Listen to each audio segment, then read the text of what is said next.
మీ Bible ఒక నీతి లేని పుస్తకం. ఒక్క మంచన్న ఉందట్రా దానిలో? అవును, బైబిల్ నీతి లేని పుస్తకమే. నిన్ను వల్లే నీ పొరుగువాని ప్రేమించుము అని చెప్తుంది. నీ బతికెట్టుకుని పక్కన వాళ్ళతో గొడవలు తప్ప సమాధానంగా ఉన్నావా ఏనాడైనా? అందుకే నీకు బైబిల్ నీతి లేని పుస్తకం. మిమ్మల్ని ద్వేషించు వారిని ప్రేమించుడే అని బైబిల్ చెప్తుంది.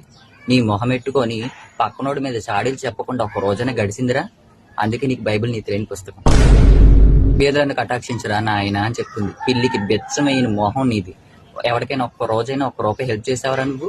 అందుకే నీకు బైబిల్ నీతి లేని పుస్తకం. బూతులు మాట్లాడుకురా, మంచి మాటలు చెప్పరా నాయన అని చెప్పి బైబిల్ చెప్తుంది. ఒక్క మాటైనా బూతు లేకుండా నీ నోటి నుండి వస్తుందరా? అందుకే నీకు బైబిల్ నీతి లేని పుస్తకం. నీ తల్లిని తండ్రిని సన్మానించరా నాయన అని బైబిల్ చెప్తుంది.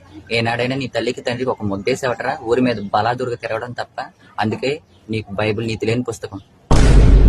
ఇప్పుడు చెప్పరా నాయన, బైబిల్లో నీతి లేదా? నీలో నీతి లేదా?